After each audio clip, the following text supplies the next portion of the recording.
What is up, everybody? Welcome to another episode of the Nerdy Volume Podcast. And today we have something special. One of my things that I love the most. We're going to be talking about D&D, Dungeons and Dragons. For those of you who don't know, also known as Tainted Worshippers. No, I'm just kidding.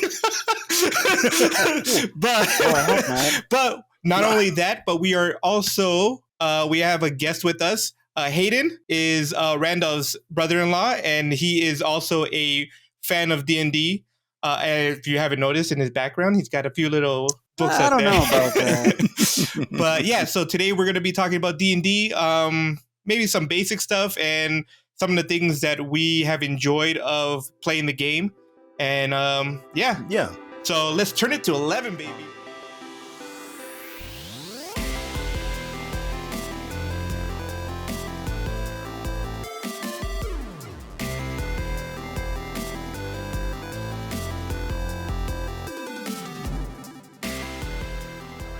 Can you please introduce yourself, Hayden, and tell us how you got into the game D&D and how long you've been playing? For sure. Hi, everybody. I'm Hayden. I have been a big fan of Dungeons and Dragons for, what is it? We're in 2023 now. At least 5 or 6 years. Yeah. Like a few, I would say a good number of people getting more into the scene. I got introduced by a friend who was watching a web series called Critical Role. Fantastic. Love it. It's great. It's nerdy great. ass voice actors sit around and play Dungeons and Dragons themselves. Mm-hmm.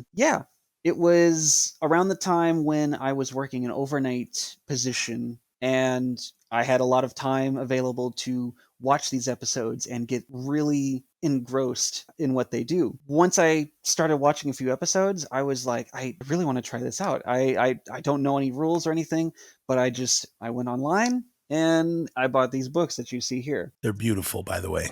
They're so beautiful. Yeah, and the rest is history. I have been down this rabbit hole, so to speak, ever since then. That's awesome. See, that's excellent. See, I think I've played probably as long as you have. I think 2017, 2018. Okay. I went to go see my cousin. So I've been into it too. So at least the idea of it. And I think Leo here was one of the first people that actually kind of gave me an idea what this game was about. And then I asked my cousin, and he's like, oh, and then he kind of confirmed it as well. Just like, so in a sense, it's like character, or it's like scenario building, right? It's like almost like improv acting, which is what I'm very much into. Yeah, for sure. The best way I describe it is community role playing with math. Oh, yes. Pretty much. Yeah. I forgot the math part. Yeah, for sure. Pretty much. Yeah, absolutely. Yeah, so I'm actually surprised. So I have actually been playing D&D since 2011, 2012. So I'm like, I was like, dang, you're a veteran. I've been in this for a while. Now, I will say that somewhere in like 2013, 14, I took a break. The friends when we were all playing together, it became too expensive to play the game. And we were all like, I don't know if we want to continue this. But then we picked it up again like in 2015. Or when did 5th edition come out? Let me take a look at the copyright here. I think it was right around 2014 or 2015, right? To be honest. Because I think 2014. Yeah, so I think when 5th edition came out, like somewhere after that is when we started coming back into it. And they had more resources and all this other stuff. And like you, Hayden, man, when we were playing, then I found the Critical Role. Oh, so good. Yep. It is great. Something about Critical Role that is like it's a double-edged sword, I think, because part of you watches it and you're like, man, this is so beautiful. I aspire to be like that. And at the same time, it could be kind of like dangerous because it's like if you don't achieve that, you feel like, oh man, we just suck in comparison. But you shouldn't compare yourself to them. I mean, they're a whole different thing, right? You should play your game the way you want to play. So, but I love the game. Yep. I love the show and I love the game. So yeah, what was your first character? First character was, and it was very short lived. Did he just die? Because it was literally, no, he did not die. Canonically, no, he has not died. But he was a little halfling paladin that went adventuring, and it was myself. my wife and a couple of our friends, and the one who introduced us, he was our dungeon master, lead us through everything. But it was a nice little first foray into everything. He was really good about letting us know, like, describing what we're seeing, how we should go about it. We were kind of not really catching a lot of his hints on a couple of things, so he held our hands essentially through that part. But it was the noble paladin type that wanted to do good by others. That's awesome. What was yours? Is my first character? Yeah. What? I believe my first character, it was a one shot. It was a one shot game that we played that my cousin came up with, and he was a bard. And I mean, naturally, of course. And I had to use my ukulele, so since I understood the game at a certain point, I told my cousin, who also plays instruments, I was just like, hey, when I play a G chord, that's like a defense buff. You know what I mean? Oh, that's cool. And, very cool. I mean, granted, like I was so into the game, I forgot to play the instrument, but that, like, those are some of the things that I wanted to do. Like, when I play, if I do like a womp womp womp, that's like something bad for me or something like that. That's like, I wanted to do all that, but that was I was a bard, and I had some buffing and some small attacks, like sound wave attacks and stuff such like that. Yeah, that was my first character. That's dope. Yeah, very cool. Yeah. That's dope. Thank you. I tried my best. And of course, you would be a bard. I once again, because of Critical Role, when I would watch Scanlan, who is their bard, I was like, no, I can't just come up with songs at the top of my head and make a spell out of it. That's way too complicated for me. But I could totally do that. My first character was a assassin druid. Oh no, not druid. Assassin drow. He was a drow assassin. Which in my backstory, he wasn't an assassin drow. Originally, he was a forest elf who his whole family got killed, and because his hatred by drows, he hated drows so much that he became the monster he hated the most, and it turned him into a drow in the process. It was a really dope backstory, and of course, you talk to your dungeon master, and then they're like, oh yeah, that sounds like a great plan. Let's do it. Why not? So, but I've always liked playing like rogues and assassins. They're always my favorite character to play because they're just fun. You sneak around and you like quickly in and out killing people. They definitely are a lot of fun. Mm-hmm. Yeah. So in Hayden, in your words, how would you invite new players to this game? Like, do you have? Because this game could be intimidating for sure. Yeah. For me, this game, it very much is. Yeah, D&D is more of a game that you kind of have to understand. If you understand consequences, certain things that you do obviously has a consequence, and when you figure out what you can do, how free it is. And that's where the game becomes beautiful. I think that it's almost like an open world video game where anything is possible, but there is a consequence, and you have to roll for it. So, in your words, how would you explain to someone who's never played but you want them to play? It's funny you asked this because I recently just did this for a few people that I work with, and essentially, it's kind of just putting out the word of, like, it's kind of like how you were saying, like, people who are interested but don't really understand it. I go about it as, like, you don't have to go in knowing all the rules and everything, because that comes into play as you are playing. More so, I let people know of, if you want to play, I'll be the dungeon master. We can figure things out and set it all down. But have just a general idea of kind of character, or what do you want to be able to accomplish as that person, as that character. And by doing so, you can have someone that's like, well, I want to be able to be a big tough guy, and I want to have a big sword, so I want to be able to do that. And I just go, all right, I know exactly what you want to be. We're going to make you a big Goliath fighter. You can hold it like this. This is what you're going to be using.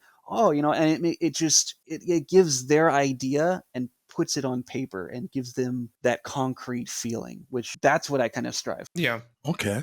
That's great. Yeah. Giving friends goals before they start actually helps the gameplay tremendously. Yeah. Absolutely. And as the game progresses, you can flesh out your character as you go. Some people are they'll come in with a whole backstory of like, well, when I was 6 years old, I went out into the world and decided to work with magic sort of thing, and just do a whole 12-page essay sort of thing. Or you literally are the guy that's, well, I stumbled out of a bar and I picked up a wand and now I know magic. Yeah. It's like all of a sudden this is what's going on. Yeah. Yeah. No, I like that So part of the game, really. yeah, I think it's all. so you're a DM as much as you are a player, right? Do you DM games? Yeah. I've ran a very long-term campaign before, and right now, kind of the one I'm doing again with coworkers. It's a pre-made adventure. It's rather short, so it won't be something that's too invested, but something that they can still enjoy and reach accomplishments. Yeah. That makes sense. Do you prefer to be a player or a DM? That is a tricky question. I like the freedom that being a DM gives you, because you are describing the characters, the players control their character. They tell you what they want to do, and they have their goals, they have what that character can do, and then it's the DM's job to then react to that. And describe to them what they're seeing, what they're doing, paint the picture of what they're trying to accomplish. To answer the question then, though, player versus DM, if I feel like I want to just take a back seat and be a little bit more about myself, it's a player. If I want to kind of if I want to paint that picture and be involved a little bit more with everything else that's knocking around in my brain, the DM, the dungeon master position is always fun. I think I will say that my question was unfair, because I've also DM'd, and obviously everybody starts as a player, because nobody's going to be like, oh, I'm just going to be a DM. I mean, you can, but it's a lot harder. It's a lot harder to just be the DM, like start off as a DM, right? But and I agree with you. It depends on my mood. Do I really want to work hard? If I want to work hard, then I'm going to be the DM, right? Because then you have to think of the story. You got to think of the environment, the people they're going to come in contact with, and all this stuff. But if you're just like, man, I just want to be surprised. I want to be taken through an adventure. Playing the player is the best. Iz and I, we actually had a campaign going where I was the DM. Yep. And maybe it's still going. By the way, it still is. COVID screwed everything up. So COVID happened, and then we kind of had to stop, obviously, and I know Iz and our other friend Jay, they've been like hassling me about, hey, when are we gonna start again? I'm like, I know, bro, I know. Yep. But like for me, because I liked what Iz said earlier. I tell my players whenever we start a campaign, and there's a few questions I ask them. It's like, first question I ask is, what kind of campaign do you want? Do you want to play as good guys or as villains? And you all have to agree on that, because if you have one villain and you have a bunch of good guys, I've already had like my first campaign that I ran. It was my first one. I didn't really know everything, and I had one person who was the antagonist most of the time, and the other people, not the characters but the players, were getting annoyed with that character because he was always just against them in every possible way. So I always make that to be a clear, just like, are we all going to be good guys or are we all going to be bad guys? And then the second question I asked them is, because they were like, oh, so what can we do in this game? It's like, you can do anything. Anything you can do in real life, you can do in a game. But know that there are consequences for all your actions. If you want to kill that guy, hey, go kill that guy. But know there's consequences. The guards might be after you. You might become, wanted criminals for whatever reason. That guy you killed might have been a person that it was critical for your achievement to whatever the story is going to. Yep. So yeah, those are like the two things. But I see myself as a DM who allows the players to do whatever they want. I set the scene. I always tell my players, I set the scene. You tell the story. I'm just there to add the props. That's my job. You guys do the rest, right? Pretty much. Yeah. So I still remember the first attack I did in your campaign. Oh yeah. And I tried to skewer 3 goblins with with a singular spear. Yeah. I got 2. I missed 1. Yeah. Unfortunately, because I had a super low roll. But still high enough to get the 2 fact, of them. yeah, but like the fact that I could do that because I thought of it, I was just like, yo, this is it feels so like in such an intimate game. Yeah. You know, it feels like it's you, you know. Like I'm like, man, my Goliath form must be attractive. You know what I'm saying? You know, I must be bustling with like 18 abs, stuff like that. You know, that's just what's in my head. Oh, and I'm chucking a spear at goblins, you know? And yeah, for sure. Yeah, like for me, if I wanted, like I believe I can get at least anybody to try the game once. But some of those people that say, yeah, like right away, like I would say like in the first 30 minutes, they'll start getting tired and start doing like random trolling issues. Like, oh, I'm going to run naked this to the left. Why? you know, right. like, so, but like trying to get someone to play the game is easy. Trying to get them to play the game right is hard. And yeah, I mean that's part of the free form that Leo was explaining. Absolutely. I think one thing too is that's very critical, very important to starting up a game with friends or even strangers is what you'll hear referred to as a session 0, which is everyone meets up for the first time, and it's not so much playing through the game, but it's making your character. It's setting up the rules of your world. Finding out, or just not even before getting to the world. It's talking to everyone that's gathered and saying like, hey, do you want to be the good guys or the bad? And then setting up those boundaries of we want to make sure when someone has a turn, they take the floor. And they don't get interrupted just yet, or things like that. And then by the time you wrap up the session 0, everyone's as we sit down for first game, everyone's ready. Sit down, they've got paper in hand, pencil, dice, and they're just set to go. Yeah, it's a beautiful thing. Yeah, really. So do you, as a DM, are you a lot more free about the choices people want to make? Or are you a more stricter DM? I would say I kind of try to get a mix of both, especially with like this pre-made campaign or part of the starter set. It's called Lost Mines of Phandelver. So it's been published, it's been play tested, and it's a very good beginner friendly campaign. In that regard, they've taken into account the majority of what people would do as far as what choices they would make. Like, for instance, without a whole lot of spoilers for anybody that hasn't played through it or planning to play, the characters get through an ambush, attacked by goblins, and they've got a couple choices to make, after they deal with that goblin issue. Is like, do they want to find out where did they come from? Or, just kind of brush themselves off and carry on where they're supposed to be going, So in that regard, being a little bit more freeform is great, because I know what to expect and I can plan for that. Sometimes there's things that you can't. That is very true.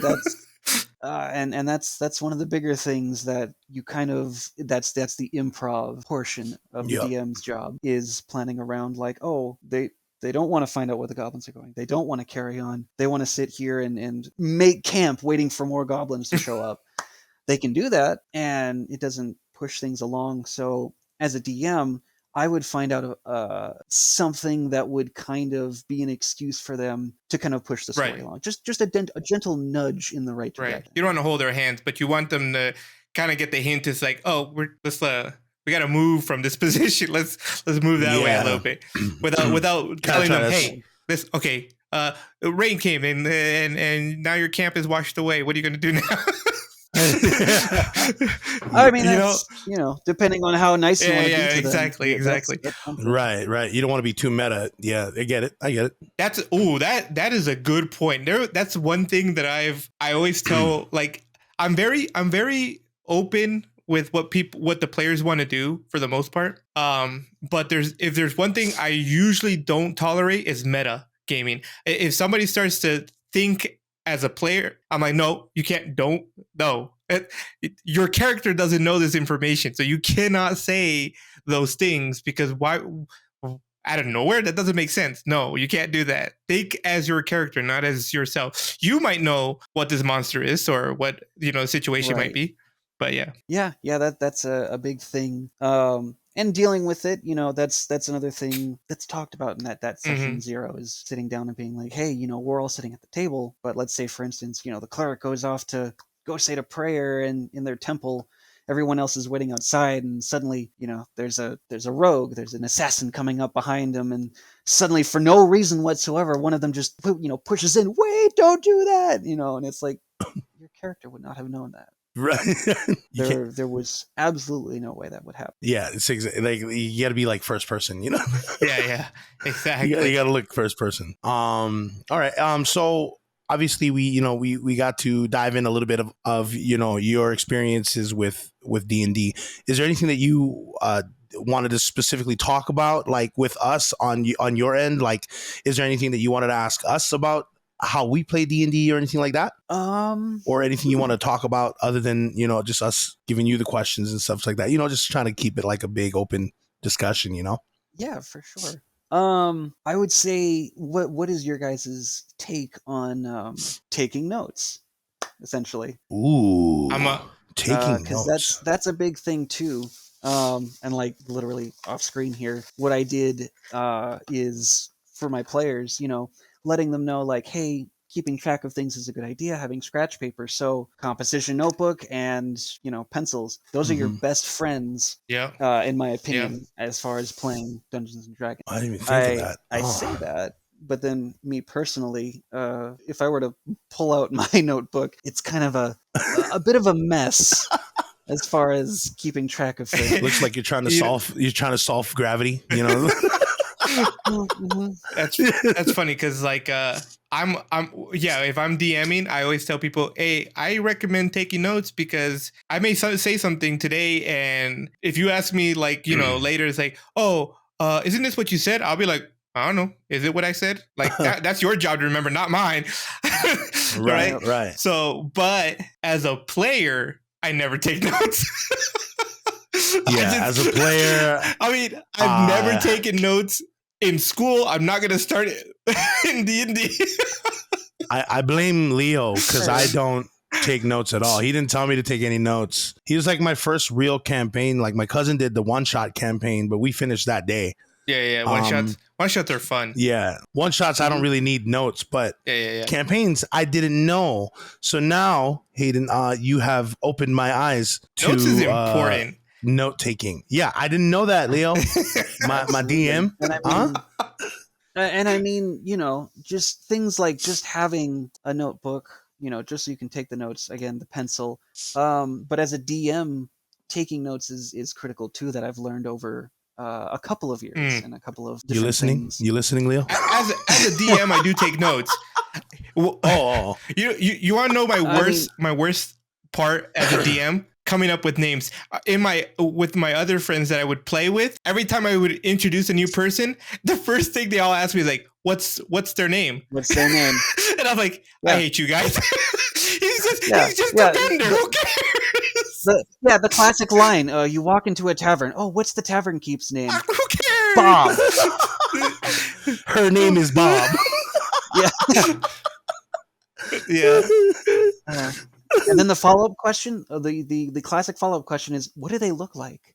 Oh, dude. And then you got to sit there. They're 5'8". It's a half orc, and they're wearing kind of stained clothing.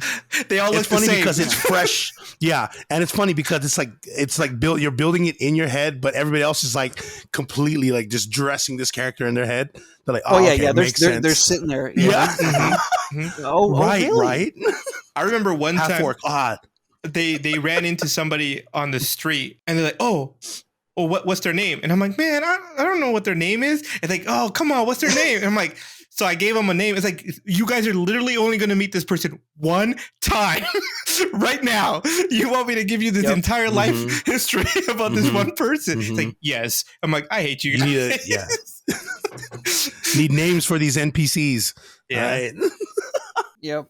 Yeah, it's so a lot of the time, it's one of those things you improv. It's he's a younger man, kind of his early 20s, and scruffy facial hair sort of thing. Right. And then they go, "Are you describing yourself?" It's like, yes, I'm always the general NPC Yes, in the game. NPC 35. Nice to meet you. He looks exactly like me. But yeah. Okay, I have a question. So my questions are going to be mostly DM questions because I really do love playing as a DM or being the DM because it's so awesome to see the players just make your world, the world that you've worked so hard to build, make it come to life and then enjoy being in it, right? So my question to you is, what was your most favorite moment as a DM that you just like it just imprinted in you? It's like, man, this was great. So I have a couple, but I will say I did in the long term campaign that I did. It started as a published campaign that was poorly written. I won't say the name, but there's one part where the book just goes on and on about traveling that goes on for about a month or two. Oh my goodness. And describes like almost every day like something is supposed to happen. Jeez. Wow. And it was such a slog for not only myself but for the players, and it got to a point where they're just like, all right, what happens today? And it didn't get fun. Oh, So wow. yeah, and people were starting to get bored with it. So what I did is I just was like, you know what? This isn't fun. I'm stepping into homebrew. And the transition I used to get into that was fantastic. Essentially what I did with my players was, they were sleeping in camp, and I just needed one person to latch on to this bait that I hooked out, and it worked. I had like 3 of them. So they did the first cardinal sin of Dungeons and Dragons players is they split the party. You never split the party. And it worked out. Uh-oh. Yep. So yeah, they split the party, and basically I had an encounter that they were just not leveled for. It was too strong, and it wiped them out. And since the other 3 didn't partake in it, I kind of yada-yada'd over them coming along with them, and essentially it turned out as a TPK, but then magically teleported them to my homebrew sessions and into this world, and they were summoned for a better purpose than what they were just set out for. That's awesome. Yeah, and like the surprise in everyone's voice and their faces, like, wait, they just died, and now we're all just sitting in this one room. Wait, and this guy's here? It was just that the excitement came back, not only for myself but for all of them too. Okay. Oh, that is interesting. That's cool. I mean, I'm only a player, so I don't get the joy of the DM side. Yeah, but so I mean, I can see as a player, like if it was just like, all right, and I'm like, oh, whoa, I'm like, something's happening. One thing for sure, this is making me want to like play again. So you and really? You, Jay, is that right? I mean, I always want to play. Is that right, Leo? I always want to play. Yeah, is that right? Now you, Jay, and Pono can look forward to me continue writing the rest of that story. I vaguely remember what the story was about. It's still in my mind, and I believe we're in a cave. Yeah, you guys were in the cave at the end of the last session. I lost where my notebook was that had the story on it. So, but I kind of have the general idea of what it was, or like where we were in the mag. So I got you, bro. I got you. You lost it? Well, yeah. COVID-19 took it away. Yes. Oh, cool. But okay. I will say, okay, so here's mine. This is my first campaign that we played. The aggro character, right? This is why everybody started hating him. But to me, it was the most beautiful, amazing situation that happened. I was just like, that's where I fell in love with DMing. I was like, this is the greatest thing ever. Everybody else hates it, but I was having fun, right? So they're a group of players, and they were going to a cave because they had there was something in the cave. I can't remember what it was, but there was something in the cave. They had to go find out what I think people were disappearing, and they were going into this cave. That's where they're all disappearing too. So they were heading that way, and they run into this person who was just, regular old guy just walking around. And he starts talking to them. The aggro character just gets in his face and grabs him from the throat and slams him on the ground. And everybody else is like, what are you doing? And he's like, no, he's here to threaten us. He's trying to kill us. And everybody's freaking out. And and he was just like, he was going to give them information about the cave, but the aggro person thought he was some kind of like, just a bad person. Right. And he's like, he's probably going to kill us and everything. Everybody was getting so mad at him. And so I was like, oh, this is a great opportunity. So I'm like he was holding his neck and everything. And I'm just like, you're right. I'm a bad guy and all that. Like, and I have guys surrounding you guys. And they're like, what? And it's like, you don't believe me? And an arrow gets shot like right next to the aggro character. And everybody's like, what the heck is going on? They started freaking out. And so they all started getting prepared for a thing. But one of the characters had teleportation. And so because they were like, they didn't know how many people. The guy was saying there's like 10, 15 guys around. So they're like, oh shoot, we're just gonna teleport the heck out of here. So they teleported. I think they were able to teleport 120 feet, I think it was, or something like that. And she did it 3 times, and they just teleported the heck out of there. And it was, everybody at the end was so pissed at him for starting this fight with this guy.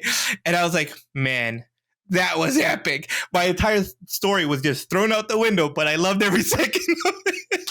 Yeah, there you go. That was so great. It was such a good moment.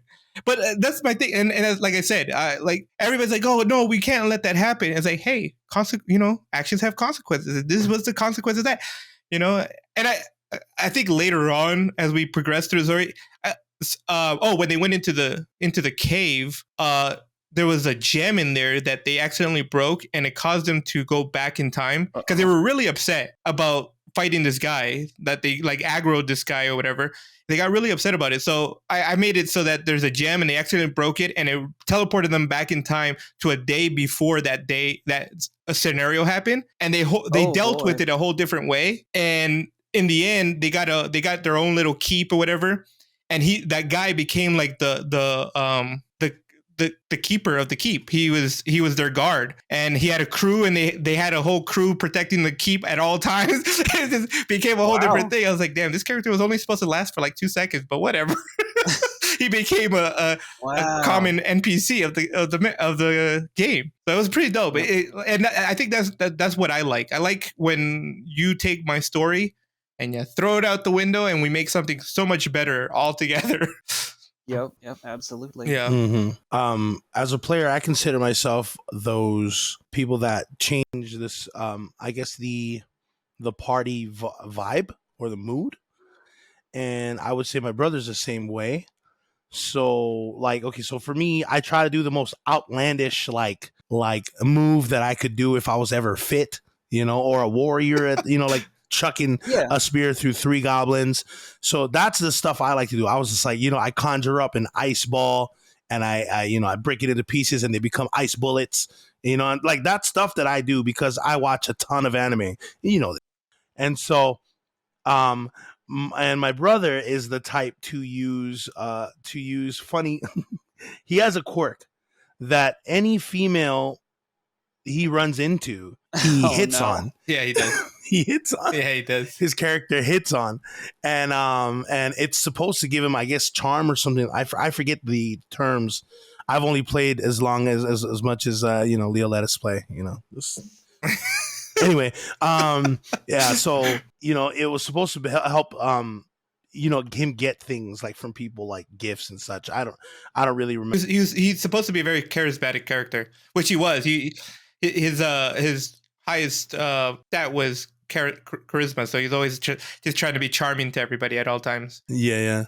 And whenever he ran into a female character, he would he would use his charms on her, and so it's always funny to see that, because certain things happen for him where he was able to get something cheaper, or he was able to help everybody else get a discount, stuff like that. So for you, what is some of the craziest things you've done as a player to kind of make the game experience a little bit more edgy? I like that question, actually. There is a Dungeons and Dragons game I'm currently part of, something that we've done for a number of years now. And one of my buddies, he's got a YouTube channel. He's got more than like 60 episodes already uploaded. So yeah, you can come watch. And it's His called. channel is called Azellen Arts. Okay. I'll give you a link for Yeah, that. yeah, after for the sure. show. But yeah, I play. I also play a bard. Yeah. That goes by the name of Tullius Evermore. I like the And name. oh yeah, and the DM Bards. are actually bards for life, man. Let me see here, actually. So yeah, this was actually a little flyer I did for my work for people to sign up. But the image I used was with appropriate, permissions and such from our DM. He did the graphics for it, and this is basically our team there. Nice. That's So wait, is it based in a modern time? Yeah, That's awesome. so it's really cool. It's functionally still Dungeons and Dragons. Right. 5th Just edition. not in medieval time period. It's modern. That's Yeah. cool. I like that. I like that a lot. And this character here, the tiefling in the front, that's my character. Oh, nice. Oh, that's the tallest one? No, the one in the no. vest. I didn't see him. Here. I thought that was a shoulder pad. Oh no, yeah, that's one of our other characters, or one of the other players there. Yeah, he's a very great artist. But his shtick is that I basically made him as a down on his luck musician that was doing pretty well, had his own thing going with a partner, but then the partner and manager kind of ran off without it and just left him behind. Spent a couple years, working in an alley, with an open case and busking it. I see. Okay. Yeah, the instrument of choice I used was I knew it. an ocarina. I knew it. I was gonna say too. Yeah. Like, yeah. It was something portable, something small, and in D&D functionally makes sense. Yeah. A lot of the stuff that I did is basically as a bard, inspiring players and such during battles. I'm a big fan of like the oldies but goodies kind of music.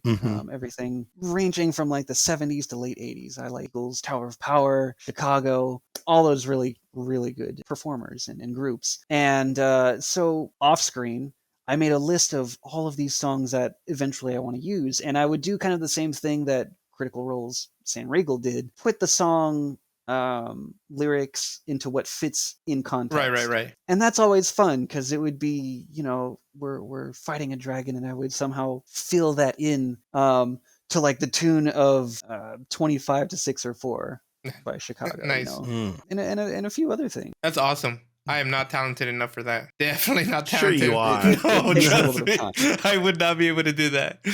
That's why I was the quiet assassin who just walked around in the dark and just stab people. Can your party summon familiars? One of the characters, yes. My wife's character actually. Oh, She okay. plays the cleric, and her little familiar is a little stuffed rabbit that just kind of sits on her shoulder and has just kind of been her little buddy. That's cool. For a while, and she has a spell that's called a spiritual weapon, the cleric spell, and basically it summons a weapon that takes the form of a long sword or a mace or something. And for flavor text, she made the little familiar grow to like the size of a bear essentially, and would just come and just like Nice. Oh my gosh. slam people in the face. Love it. That's the time. Yo, that's cool. I mean, that's one of the characters in the campaign that we're doing with is Jay. His character, he bought a baby bear because he's like, I want an animal, like I want a tiger or something. So I was like looking through, it's like, oh, so I told him, oh, go to a exotic pet shop or whatever. And he went to one, and he's like, and I'm like, oh, there's a cub. It's a cub. It's like, it's not a big bear. It's like, no, it's a cub. He's like, but will it grow to be a big bear? He's like, eventually. It's a grizzly cub. So yes, at some point it will. And so he bought him. It's like, now you have to keep it alive because it's a cub. Can't do much of anything right now. So now he's running around with a cub by his side. It's like, oh, by the way, you got to train it to make sure it stays with you because it's a wild animal still, and it could just leave you at any time. And he's like, oh, he made me buy it too. I had to buy the model for him. Yeah, I bought him the model. I was just like, is this a good bear? Yeah, it was great. Yeah, That's awesome. Like I said, I'll let you buy whatever you want. Oh, okay. Here's probably my last question. Serious question. How many dices do you own? That's a hard question. Between myself and my wife, she actually did inventory recently of hers. And which one is your favorite dice? Oh, see, that's hard. Because I did recently buy a set that was very pretty. So I would say right now my favorite set is this one right here. But you go through moods and see what fits you. When they start betraying you, you leave them. I would say the dice I have in this little bag are probably all of them. It's like 5 or 6 different sets, the polyhedral dice, and I try to use one for different characters or for different spells or things like that. The number of dice, I would say well over like 15-ish sets. I would say 15 or 20 sets. Okay. Rose, she's got a lot. Is she the one who really buys all the dice? She's like, oh, this is a cute one. Let me buy this one. Oh, this is a cute one. I will say, yeah. Anytime we go to a hobby shop, she buys one. It has to. It's just part of shopping there. You have to get one set. That's great. But yeah, the ones I got here, we recently went to a local retailer and they were selling dice, and this one caught my attention. I'm not sure if the camera is going to be able to pick it up too well. Ooh. But it's got this little it's like starlight sheen. Yeah. Ooh, those look nice. I see it. Ooh, I like those. That looks expensive. Surprisingly, they're all acrylic dice. You can find these at most retailers that sell dice and such. They're really nice. Those are. See, dope. I need to buy my own, but Leo said not to because he has tons. But I didn't say not. I want to. my own. I didn't say not to. I said you said you're not allowed to. I have a bunch of dice, so if you guys don't want to buy dice. Because I was like, because I didn't know if it was going to be like a continuous thing or like successful, if they were going to all like playing it, right? So I'm like, I don't want you to spend money and then not like the game, and then they're here. No, you buy all this crap for no reason. So I'm like, I have a bunch of dice. Let me just give you a set, and then if you like it, then go ahead and buy all your stuff. And then they started buying their miniatures and whatnot. So they're like, okay, you're committed now. It's a slippery slope. It really is. Once you buy one die, it's not just one dice set. No, I used to buy Pokemon cards without knowing how to play the game. What's 7 dice really? It starts out with 7 dice, yeah, and then I realize. it turns into. They're like tattoos, bro. They're like tattoos. Like, I'm just gonna get one, and then by the time you finish, you got a whole sleeve.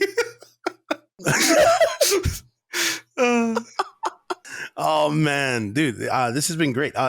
Is there any more other questions that you had, Hayden, for us? I guess for Leo, I wanted to have your take on this specific thing.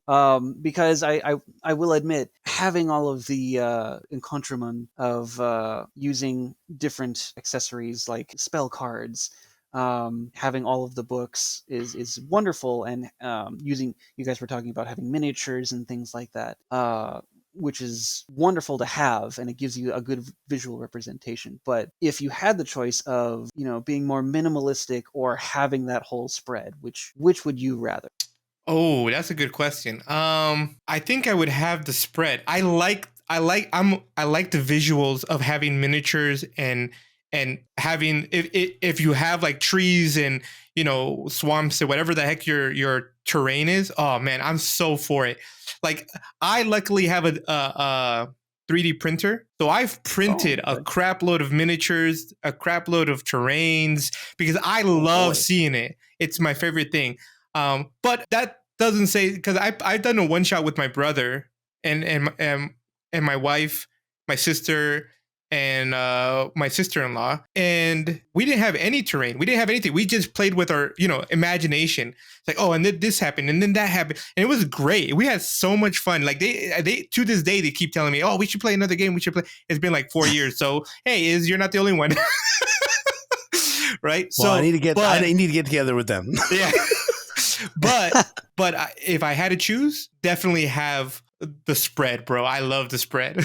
You? See, I have a wild imagination, so you don't care. Need it? I don't need it. Yeah. So like, I could do it all in my mind. Like, to me, when they're powering up, it's like Goku. So you know what I mean? Like, it's my imagination is wild. I wouldn't be able to visualize it in front of me. It wouldn't make any sense, to be honest. But that's just me. Yeah, I get it, and I'm with Leo as a dungeon master. I like having all of the accessories to give people to take a look, and I mean this isn't even a tenth of what I have as far as all of the years of collecting things and using it all together. Mhm. But it's a good mix of using your imagination, letting the mind's eye take over, and seeing, because you can describe a goblin to 5 different people. That goblin is not going to look the same Right. to any of them. Right. You can describe, they've got the green skin, long pointed ears, and a grisly grin, all their Mhm. gnarled teeth and stuff. They'll all have a different picture in their Mhm. head, Mhm. which is great. Yeah. And having the miniatures just kind of as a stand-in to show what you're looking at. Right. But, Right. at the end of the day, having that mind's eye, having that imagination running wild, like what Izzy said, is really what makes the game a role-playing game. Oh yeah. Mm. Yeah, I think that's why D&D has been so successful. For all these, it's a game where your imagination is just allowed to think what it wants, and you're part of it, right? It's like reading a book, but you're the one writing it, right? It's not. Precisely. So it's pretty dope to know that you're creating this. You've caused all this beautiful stuff to happen, all this horrible stuff to happen, whatever the case may be. So yeah, I completely agree, man. Yeah, D&D is a fantastic game. I recommend D&D for anyone. Like, even if you think you are the least creative, least imaginative person on the planet, play D&D. You can be non-creative if you want. You could be a stickler for the rules all the way through if you want. Like, it's okay. D&D is for everybody. Right? Yeah. So Agreed. And you don't And- have and to it's play all the same way. ages. Yeah, all ages. And Yeah. you don't have to play like everyone else. Like, if you have like social anxiety and you can't really explain yourself, write it down, pass it over. Yeah. You know what I mean? You can always do that. You can also send a text. The game itself should be no pressure on anyone. I completely agree. I think that, and then, like we said earlier at the beginning, is like D&D can be intimidating to people because, like, oh man, it's a role playing game and all these rules and all this stuff. It's like, you don't have, if it's your first time. In some cases, I like playing with brand new players because they don't know what to expect, and I just tell them, do whatever you want. We're here to have fun. Yeah. You do you, and I'll make sure that the world revolves around that for you. And that's it. 100%. Well, that's going to wrap up this episode. Don't forget to follow us on IG, Twitter, Facebook, TikTok, Anchor FM. And don't forget to listen to us on Overcast, Pocket Cast, Radio Public, Google Podcasts, Apple Podcasts, Amazon Music, iHeartRadio, and Stitcher. And really quick, want to thank Hayden so much for joining us. Thank you so much, Hayden. Thank you. All right. And we'll see you guys next time. See you later. Later. Bye-bye.